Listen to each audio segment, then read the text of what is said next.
ਦਿੱਤੇ ਹੁੰਦੇ ਤੁਸੀਂ ਦੱਸਣਾ ਹੁੰਦਾ ਜੋ ਵੀ ਇਹ ਕਿਹੜੀ ਚੀਜ਼ ਦਾ ਸਾਈਨ ਹੈ, ਜਿਵੇਂ ਰੋਡ ਤੇ ਜਿਹੜੇ ਸਾਈਨ ਲੱਗੇ ਹੁੰਦੇ ਨੇ ਇਸ਼ਾਰੇ। अस्सलाम वालेकुम, सफ़रनामा विद वलीद अब्बासी ਦੇ ਇੱਕ ਨਵੀਂ ਐਪੀਸੋਡ ਦੇ ਨਾਲ ਮੈਂ ਆ ਤੁਹਾਡਾ ਹੋਸਟ ਵਲੀਦ ਅब्बासी। ਅੱਜ ਅਸਾਂ ਵੇਂਦੇ ਪਿਓ ਸਾਦਕਾਬਾਦ ਆਪਣੇ ਡਰਾइविंग ਲਾਇਸੈਂਸ ਤੇ ਡਰਾइविंग ਟੈਸਟ ਤੇ ਕੀਤੇ ਤੇ ਇਹਦੇ ਕਿਤੇ ਬਹੁਤ ਜ਼ਰੂਰੀ ਹੈ। ਮੈਂ ਚਾਹਸਾਂ कि तुसां ये वीडियो को पूरा देखो क्योंकि मैं कोशिश करे सा इहदे विच तुसां को मैक्सिमम गाइड करा। ज़ाहिर प्रायोरिटी तो हो से कि मैं अपना टेस्ट पहले पास करा, लेकिन मेरी कोशिश हो से कि मैं जेड़ा तुसां को इहदे टेस्ट के बारे विच लर्नर के बारे विच ते क्या प्रोसीजर है उनको मैक्सिमम गाइड करने की कोशिश करे सा। ते तुसां ये वीडियो पूरी देख सो। ते नाल ही मेरी एक रिक्वेस्ट है कि तुसां जेड़ा मैं वीडियो देख दो, अगर यूट्यूब तो तुसां वीडियो देखते बैठो तो काइंडली मेरे चैनल को सबसक्राइब लाजमी कर छुड़े सो। और अगर तुसां ये वीडियो देखते बैठो फेसबुक ते तो मेरा जड़ा पेज है फेसबुक का सफ़रनामा विद वलीद अब्बासी को फॉलो कर छुड़े सो। बहुत शुक्रिया, बहुत माशाल्लाह रिस्पॉन्स मिलता पे तुसां लोगों नू ते व्यूज़ के लिहाज नाल मेरी जी है कम अज़ कम मेरी सोच तो ज़्यादा अच्छा रिस्पॉन्स आंदा पे। तो इंशाल्लाह और अच्छा ही को पॉजिटिव गिनते जुलसो तुसां भी को जेड़ा सपोर्ट करो सो। ते चलो आज अगे ते देख दूँ जो मैं कितना कि तुहाडे नाल शेयर कर सकदा अपना ड्राइविंग टेस्ट।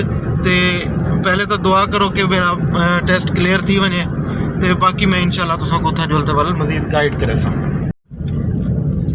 बहुत प्यारा वैदर है जी आज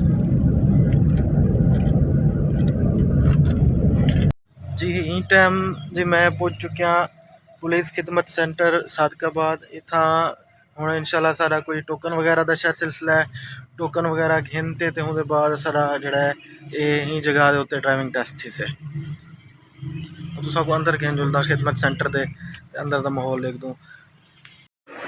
ये है जी खिदमत सेंटर, यहाँ पे लर्नर लाइसेंस भी इधर ही बनती हैं। और यहाँ पे आपने पहले आके अपना बायोमेट्रिक करवाना है। कोई 120 रुपये की टिकट्स होती हैं कार और जीप की, जो लाइसेंस है उसका बता रहा हूँ।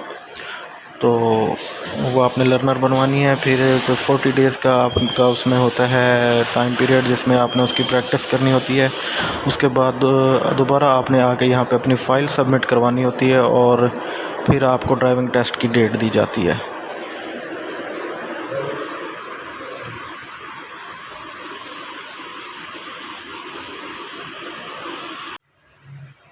ये जी साथ के बाद में प्रॉपर ड्राइविंग क्लासेस भी हो रही हैं। ये इनके खिदमत मरकज़ के बिल्कुल पास ही ये भी ट्रैफिक पुलिस पंजाब पुलिस करवा रही है।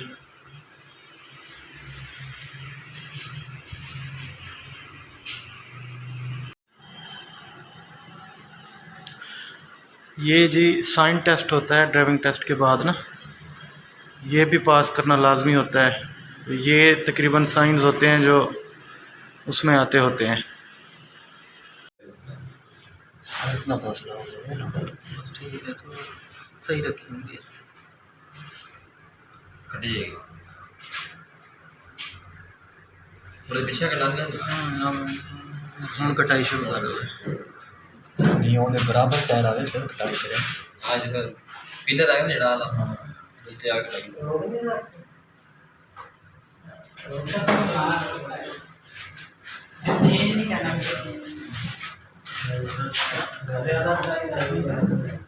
सही है सही है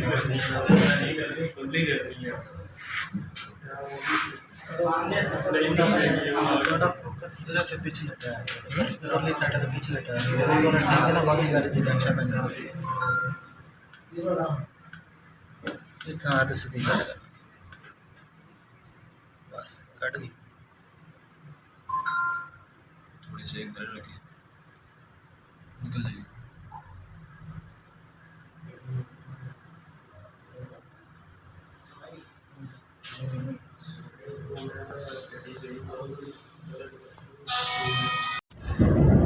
जी नाजरीन ही टाइम मैं वापस अपने घर की तरफ रवाना है। तो मेरा टेस्ट माशाल्लाह क्लियर थी गन, ही टेस्ट क्लियर थी गन, साइन भी बहुत अच्छा थे। ਤੇ ਜਿਹੜਾ ਡਰਾਈਵਿੰਗ ਟੈਸਟ ਹੈ ਉਹ ਵੀ ਬਹੁਤ ਅੱਛਾ थे। ਤੇ ਹੁਣ ਮੈਂ ਵਾਪਸ ਆਪਣਾ ਸਾਰਾ ਪ੍ਰੋਸੀਜਰ ਪੂਰਾ ਕੀਤੀ ਤੇ ਵਾਪਸ ਆਪਣੇ ਘਰ ਕਿਤੇ ਰਵਾਨਾ। ਤੇ ਹੁਣ ਹੀ ਟਾਈਮ मैं आख सकदा जो मेरी जी ड्राइविंग लाइसेंस है वो बन चुकी है।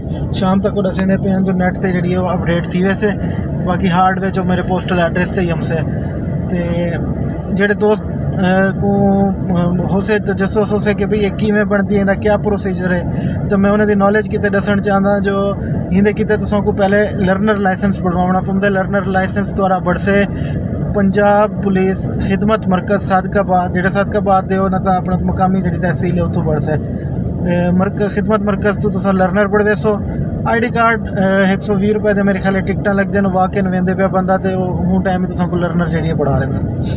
उसके बाद थोड़ा टाइम होंगे 40-45 दिन टाइम होंगे तुसां प्रैक्टिस करनी होंगी है। उसके बाद तुहाडा ड्राइविंग टेस्ट किते दोबारा तुसां पंजाब पुलिस खिदमत मरकज़ बनते फाइल सबमिट करवेंदो। उहदे भी थोड़ी जी फॉर्मैलिटी होंदी है कोई मैडिकल मतलब होंगे कोई लंबा चौड़ा होंगे प्रोसीजर को नहीं फाइल जमा करवेंदो तुसां को डेट देसन टेस्ट दी।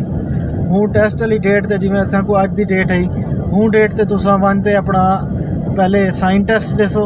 उहदे विच मतलब ट्रैफिक दे जेड़े मैं तुसां को वीडियो भी शेयर कीती उसां या करे सां उहदे विच तुसां को मतलब कि साइन दिते होंदे तुसां दसना होंदे जो भी किहड़ी चीज़ दा साइन है जिवें रोड ते जेड़े साइन लगे होंदे इशारे लगे होंदे उहने दे बारे विच ते उहदा टेस्ट होंदे 10 सवाल होंदे 10 चों 6 वाला पास होंदे मेरे माशाल्लाह 10 ते 10 ठीक थे। तो उहदे बाद तुसां वाला ड्राइविंग दा टेस्ट देना होंदे L शेप दे विच उत्ता ट्रैक बढ़िया होंदे उहदे विच गाड़ी सीधी घेनते बननी है बोला वापस उनको बैक ते जेड़ा घेनते आमनी है वो भी मेरा माशाल्लाह बहुत अच्छा थी गए।